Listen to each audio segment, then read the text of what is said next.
All right. Well, welcome to first ever Young Americans for Liberty podcast. My name is Aaron Ricks. I'm the president of the Arlington High School chapter of the Young Americans for Liberty. Along with me in here is Kyle Peabody and Michael Lee, senior members of the club. Delighted to have as our first guest Mr. Tom Woods. Mr. Woods is a senior fellow at the Ludwig von Mises Institute. Now, Mr. Woods, your new book just released a week or two ago, Meltdown, a free market look at why the stock market collapsed, the economy tanked, and the government bailouts to make things worse.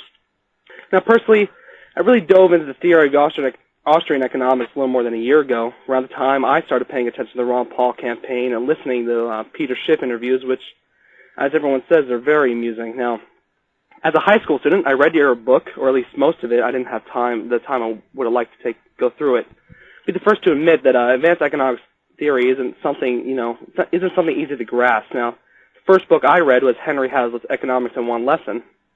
Easy to understand, the logic was compelling. Now, it seems to me your book kind of reaches to the same audience, those without experience in economic theory. But at the same time, it kind of tells the world this is what happened, this is what's going on, and it's how we got here. So, Mr. Woods, we're going to try to talk about the economy, make a miracle without pushing equities down 5%. So, what did you hope to accomplish with this new book? Well, more or less as you said, I wanted the average American to be able to read this thing, understand what's going on, how we got here, and what we can do to get out.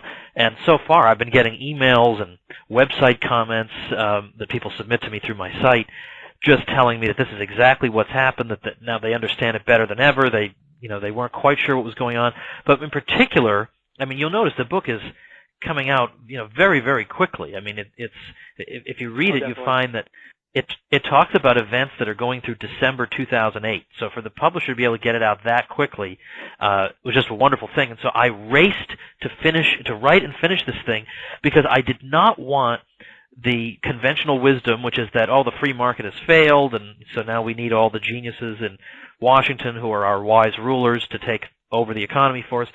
I just did not want that to go unchallenged, and I figured I'd be able to beat most books on the subject. There'll be a lot of books coming out this year, and they're going to be disastrous, basically. And in fact, my book Meltdown has a foreword by Ron Paul in which he says that exactly that I'm pretty sure there's going to be an avalanche of books, and they're all going to be a disaster. So I figured I would, sort of do one for the good guys, get it out there, make it marginally harder for the media to pretend that the free market interpretation of all this doesn't exist. And the sales of it so far, I mean, it's too early to get any hard figures, but I mean, it's selling like crazy. So I'm hopeful that it will gum up the works a little bit, as I say, as they try to claim that this is a big failure of the free market. I wanted the book to counter them, but also to help people who support the free market to make the arguments, to learn what the arguments are so that they can defend themselves. Yeah. Definitely, the argument is here. The media can't pretend that we don't have an argument, and it's right here in your book, and there's been tons of articles available at the Ludwig von Mises Institute. Now, a few questions that I kind of gathered from a few of my friends. I live in New York. It's definitely left of center. So one of the questions they had for you was, also reading your book, is greed. Greed as a cause for a financial collapse. What do you have to say about that? Well, I feel like an explanation that relies on greed really begs the question. I mean, why did people suddenly become greedy in the 21st century? I mean, this seems to be pretty unsatisfying. I mean, the question would have to be, I guess I'd put it this way. Everybody's, part of human nature is that people can be greedy. That's just unavoidable. So the question is, what institutional framework can cope the best with this undeniable aspect of human nature? And seems to me the free market copes the best with it, because if you want to improve your material well-being, how do you do that in a genuine free market? In a genuine free market, you do that by doing something that pleases your fellow man. That's how you get his money, legally. That's how you get his money. So that's the institutional framework that in effect helps us best cope with greed. Whereas a framework that is statist, that's dominated by government, is not so helpful. Because the greedy people just wind up in government, and they use government to line their own pockets and loot the rest of the population. Whereas, a businessman has to get the voluntary consent of his customer. Nobody in government needs the voluntary consent of anybody. They're the government. They have a monopoly on violence. So when I look at this crisis and people try to tell me it's caused by greed, well, look, of course there are some greedy people, no question about that, but what kind of environment is it in which greed can lead to an outcome like this? And what I want to argue is that explanations that simply refer to greed leave out the institutional factors that allow greed to flourish. And those institutional factors would be, for instance, the unmentionable Federal Reserve System, which pumps, in this case, literally insane amounts of money into the system, thereby lowering interest rates below where the free market would have set them. And this, makes banks respond. I mean, banks respond when their bank is full of fresh reserves created by the Fed. Well, they're going to lend it out, and that's not greed per se. That's just the natural course of events for a bank. They've got reserves. They burn a hole in their pockets. They don't know what to do with it. And so when the banks see that they've got all these reserves to lend, well, they've got to make that money available on easier terms than before. Because at any given time, the banks are all lent up to the limit they're allowed to. So if they're going to find new people to lend to, these new people are either going to have to get lower interest rates to entice them to borrow all this new money, or these people are going to be people who have lower credit ratings and are not as creditworthy. Something needs to be done in order to move all this new money out the door. And sure, the banks make a pile of dough on this, and they're doing great, but as I say, it's not greed per se. It's, well, who put all these reserves there in the first place? It's the Fed. I mean, we have to look at the Federal Reserve System as a key factor in this, and what typically happens is the Fed, which most Americans don't know the first thing about, and they hear Federal Reserve and they just clam up. They figure, this is too complicated, I can never understand it. I wrote Meltdown so the average person could understand the Fed, and it's essential that we understand it because the Fed will screw up the economy, and then because the Fed is never allowed to be mentioned in the media, hardly ever, never mentioned in our political system, the consequences of what the Fed does are then blamed stupidly on the free market. It just goes to show the free market is unstable. The free market is surprisingly stable, but it becomes unstable when you intervene in it, and that's what the Fed does. The Fed's very existence is a violation of the free market. Mm-hmm. Definitely. To me, it sounded like almost a misnomer. Like there's no tangible evidence behind the whole argument that greed causes a financial collapse. Now, one of the things I commend you for is you mentioned panics and crashes even before the Federal Reserve's coming into existence. They were still these crashes are still a function of the same exact principles that we see in later booms and busts when the Federal Reserve was created. Can you elaborate a bit on these previous panics and crashes? Yeah, sure. And let me try and do like a 90-second overview of what the Austrian School of Economics teaches about this. Because what the Austrian school teaches and what F.A. Hayek won the Nobel Prize for was arguing that, basically there are two ways interest rates can come down. One is that you and I save more. And when we save more, then, the banks have more to lend, so interest rates come down. But another way that interest rates can come down is that the central bank forces them down through its interventions. And according to Hayek, there are different consequences for the economy of each of these two cases. When you and I save more, and that's what's bringing the interest rates down, that's fine, that's good. The economy can sustain that, because when the interest rates are lower, that's when businesses, particularly engaged in long-term projects, are more likely to invest because, well, they don't have to pay as high interest. And that's good because when you and I save more, that means we're not consuming as much now. We're going to consume more in the future. And so businesses are borrowing this money to go out and create projects that are aimed at future production of goods. So that's good. We're going to consume in the future, and they're producing for the future. It's wonderful.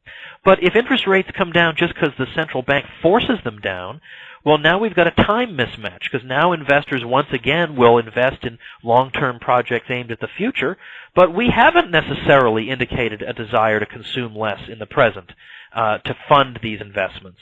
In fact, we may even be consuming just as much or more than before. So meanwhile, you've got investors investing for the future, but consumers are demanding more of existing goods right now. You've got investors engaged in product development at a time when Americans want more of existing products right now. So there's a time mismatch.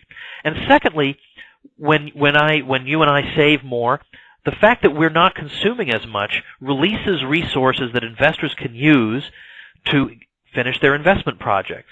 But when the interest rate comes down just because it's been artificially forced down, Well, that doesn't magically produce all the physical goods necessary to finish all the investment projects that businessmen will start. So they're going to find that they cannot afford to finish a lot of these projects. So, in other words, when you interfere with interest rates and you don't let the free market set them, you disrupt this delicate coordinating mechanism that coordinates production across time.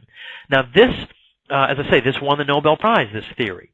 But what you will often hear people say is, okay, even if I grant you that, even if I grant you that this is why we have these booms and busts, it doesn't account for all the booms and busts and panics and recessions and depressions we had before we had a Federal Reserve System. How can you blame that on the Fed? And the answer is, well, okay, on that trivial ground, you're right. I can't blame that strictly on the Fed. But it is nevertheless the same factor, the same events, the same interference in with money and interest rates that we see in all other panics. Because if you look in the 19th century, you don't have a Fed, but you do, in many cases, have a government-established national bank with government-granted monopoly privileges, which you had leading into the Panic of 1819, which you had leading into the Panic of 1837, and they create more money than the free market would have created, and they push interest rates down lower. And I quote people, contemporaries from the 19th century, looking at these panics, and what they're describing, the phenomena they're describing, are exactly what Hayek describes about the business cycle, that we see an excess of investment in certain unsustainable lines, and then we've seen this bust, and everything's come crashing down. It's exactly the same thing. And you look at all the other panics, it's either, again, some national bank that's authorized by the federal government, or it's the banking system in general, simply creating money out of thin air, which in effect puts the economy on a kind of sugar high that can't last. It doesn't have a real foundation. It's phony. And so all these panics are all explainable on the same grounds. Well, yeah, definitely. I would think it's really hard for people to realize that governments, by definition, don't produce anything. That, the only way they get things done is by taking from productive members of society. Yeah, that's exactly. In fact, can I elaborate on that? Because in the same way that governments don't have any resources and don't create anything, neither do central banks. So the mere fact that the Fed or some central bank lowers interest rates, that doesn't magically create resources. All it does, if I lend out money that I've just created out of thin air, that doesn't create any additional goods. So it means whoever borrows that money, there are no additional goods for them to command with the money. All they do is there's an unchanged amount of goods in the economy, but now more dollars. So now whoever gets this new money gets to draw more of the economy's existing resource pool to himself, but we haven't increased wealth overall. We've just redistributed it around. Well, definitely. So, there's no way to even disagree with that. Central banks have no real power whatsoever. They print money, and we make up for it through inflation. And now, I'm going to turn it over to Kyle to ask some questions that we've gathered from some of the audience out there. So Kyle, want to take it away? Yeah, sure. Mr. Woods, do you have any suggestions for students who would like to spread the message of this book? Well, buy it and give it away. but other than that. Basically just, don't, when you're sitting there listening to people talk about the economy, most of them don't know anything they're talking about, don't just let it go uncommented on. Just because you're afraid to have a friendly debate or something, at least make them aware that there is an alternative point of view. And again, it's a point of view that won the Nobel Prize, so it's not like it's some crazy point of view that just you hold, or you're some kind of an eccentric person for holding. It's a completely honorable point of view, but secondly, I would point out who are the people who actually predicted there would be a problem.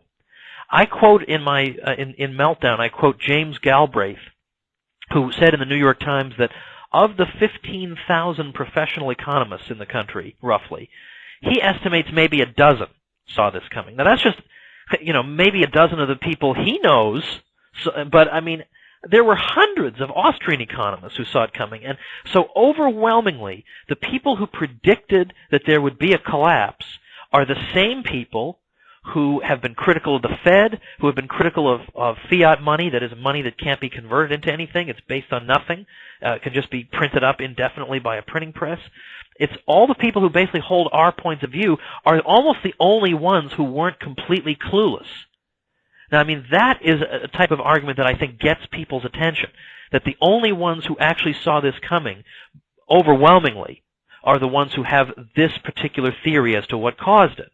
Whereas the people who now are instructing us and who now are trying to run our economy, those people, well, almost none of them saw it coming. So, I mean, how are they supposed to fix a problem they weren't even aware of?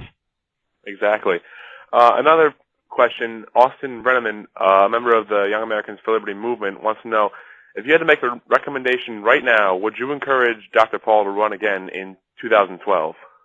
Well, I asked him about this back in the summertime, and at that time he was saying, he seemed down on the idea. But when I look back on it and I think about what he actually said, he didn't actually rule it out.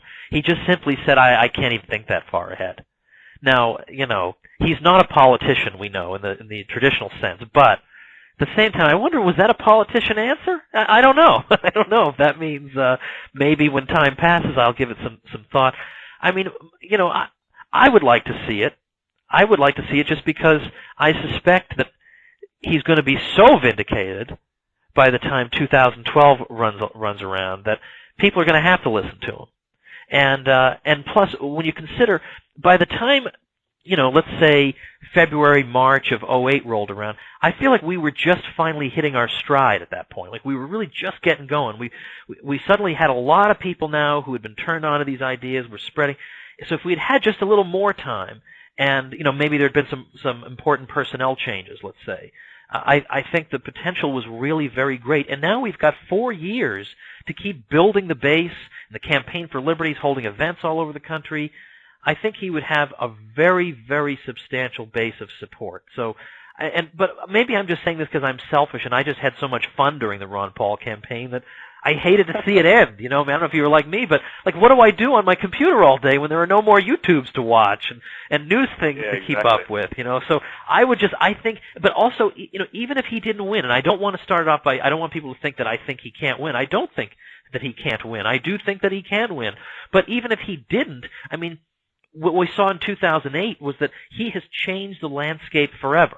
The Federal Reserve System is now on the table. People talk about it. Peter Schiff has an in now, partly because of Ron Paul, I think. A lot of us are getting hearings that we wouldn't have gotten otherwise. I go on all kinds of radio shows, big-time radio shows, where the host knows all about the Fed. That's because of Ron Paul. And so but beyond that, we got all people like you guys, young people coming out of nowhere, huge, huge numbers of them who are hearing about this stuff for the first time. That's because of him. This did not go to waste. This is one of the great opportunities we ever had.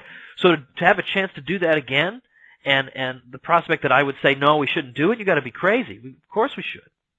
Yeah, I agree. Oh, yeah. And another question from Mark Soriano is, what's your opinion on a gold-based currency versus a fiat-based currency?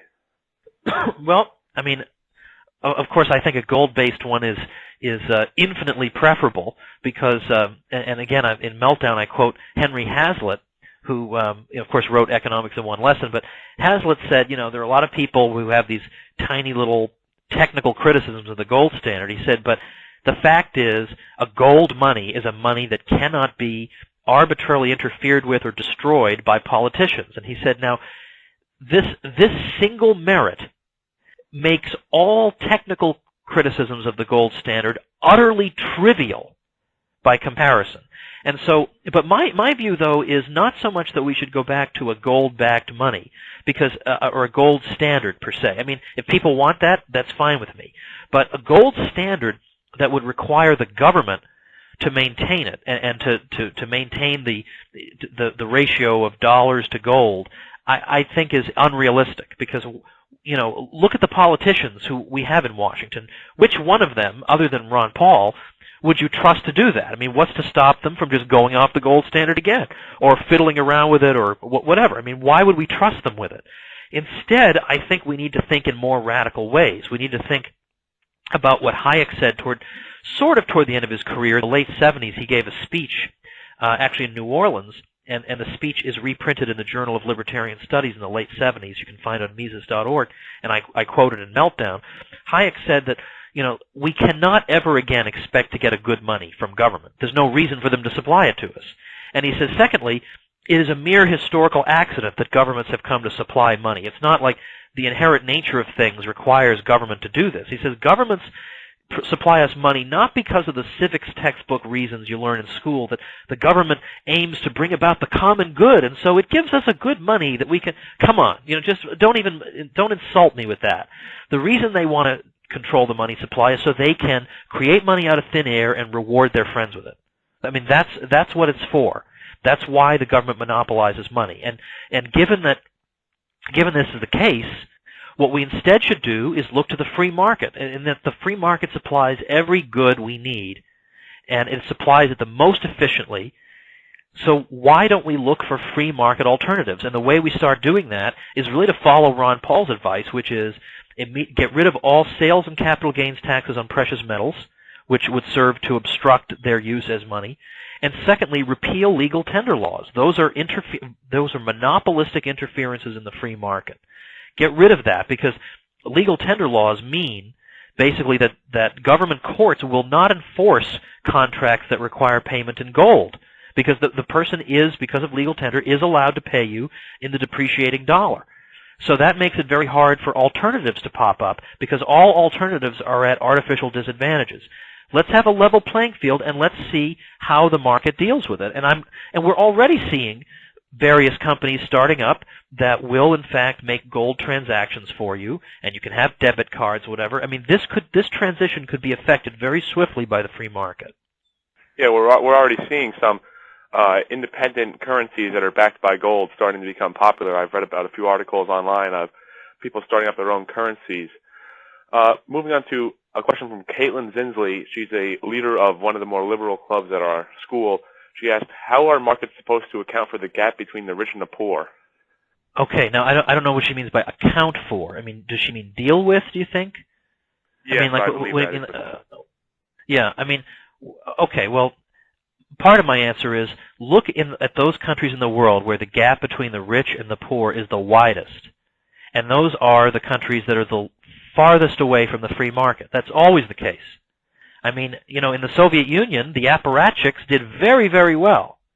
The average person suffered tremendously. Look at Africa.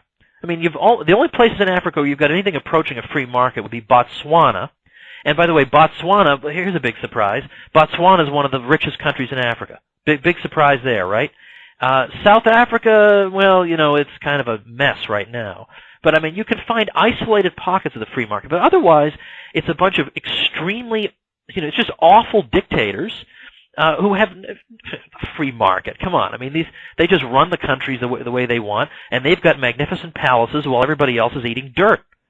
In fact, if you look at the countries of the world and you just want to see in what countries are the poorest people doing the best, which countries, so to speak, have the richest poor, they are always the free market countries. Would you rather be poor in Bangladesh, or would you rather be poor in Hong Kong? And this holds true consistently as a rule. So it seems to me that if we genuinely care about the poor, I mean, look, I don't care if somebody has 3 yachts in a free market society. That doesn't hurt me any. He's not stealing them from me. I didn't have them to start with, I assure you. If we can just set envy aside for 5 seconds and actually demonstrate a real concern for people who are poor, we would not consign them to systems that have made the poor worse off. Even if you look at so-called third-way European welfare states like Sweden, American blacks, on average, are richer than the average Swede. And American blacks are not doing as well as some other groups in America, and yet they are doing better than Swedes in general. So if you really care about the well-being of the poor, you would want to adopt the system that provides for their material well-being better than any other system. Whereas if all you care about is seeming to care about the poor, then sure, then quash the market economy, destroy wealth creation, and make everybody, at the same poor level, and then you'll be successful. Then everybody will be poor. But I guess I find it hard to believe that people genuinely care about the welfare of the poor and then can't be bothered to look up the actual facts. Yeah, I agree with that. Another question is from Matt from Syracuse. He says, on a visceral level, the Austrian business cycle theory makes complete sense, but when you consider it with respect to the recent crisis, it's a bit harder to put the pieces together. Specifically, the Austrian business cycle holds the capital goods industries that are most affected by both the artificial boom and the subsequent bust.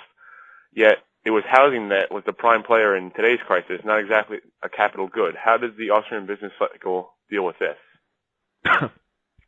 Well, I guess part of the answer is that, I mean, housing is at the very least an extremely durable consumer good.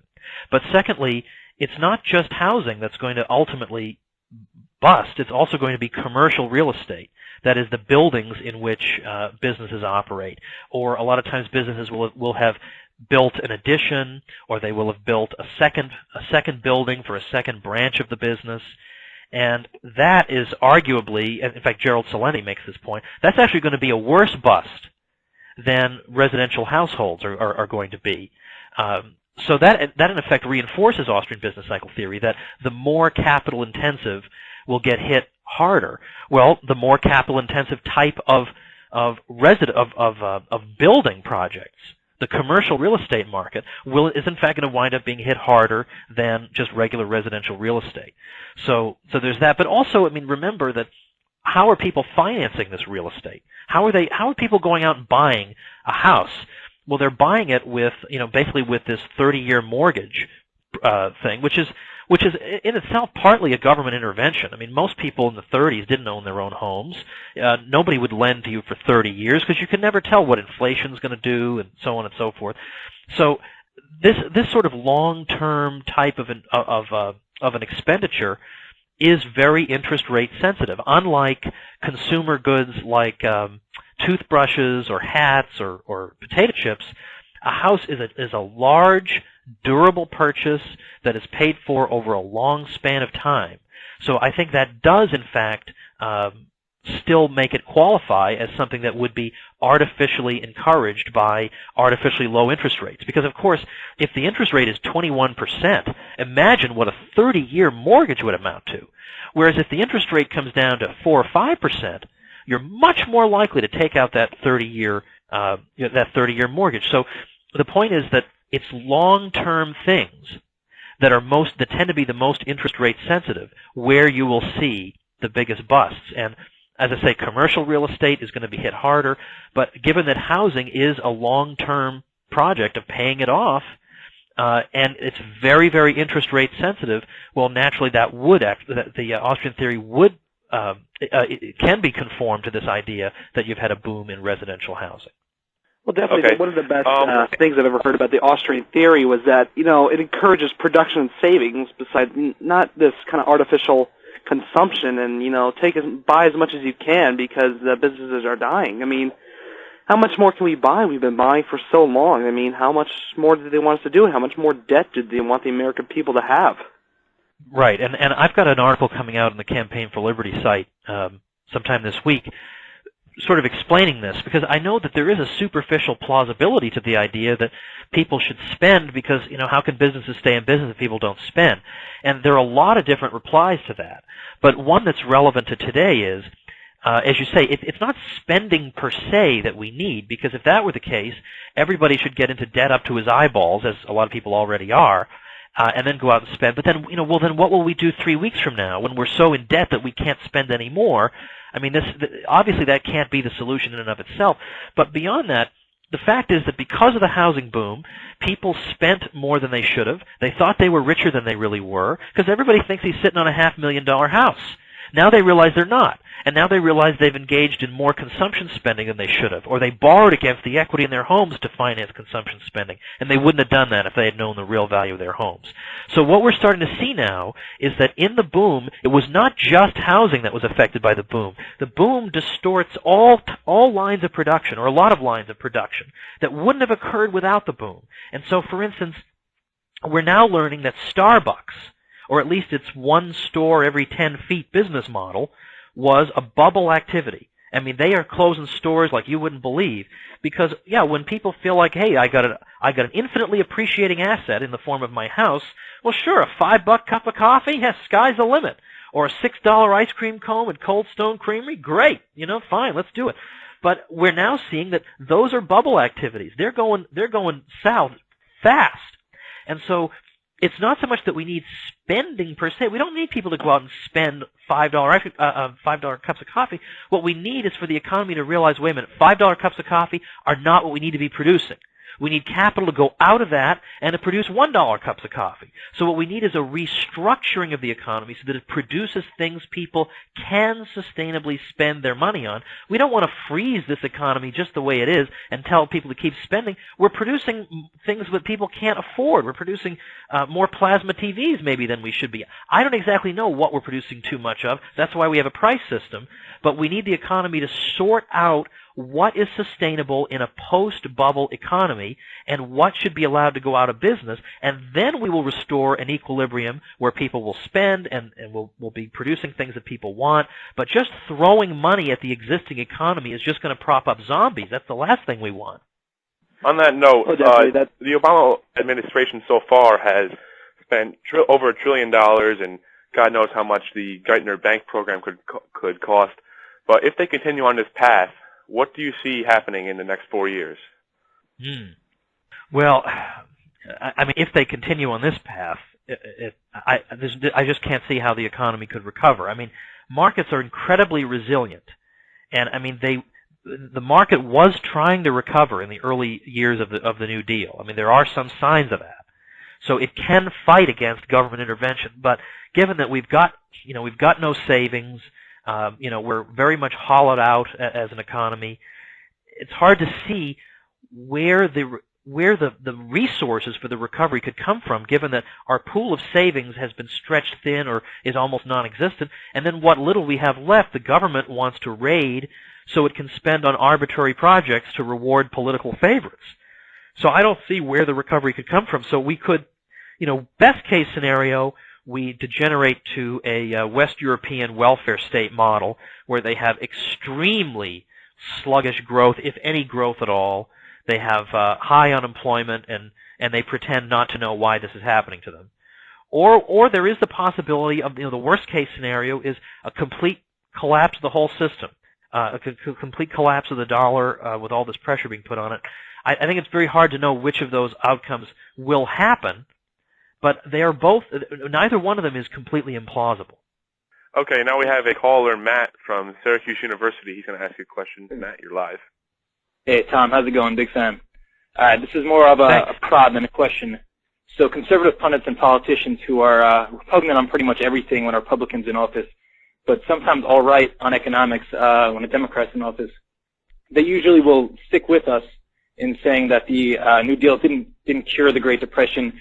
Some will even say that it did make it worse, but they'll usually follow lockstep behind your Paul Krugmans of the world in saying that the public works project that was World War II actually cured us of the Depression.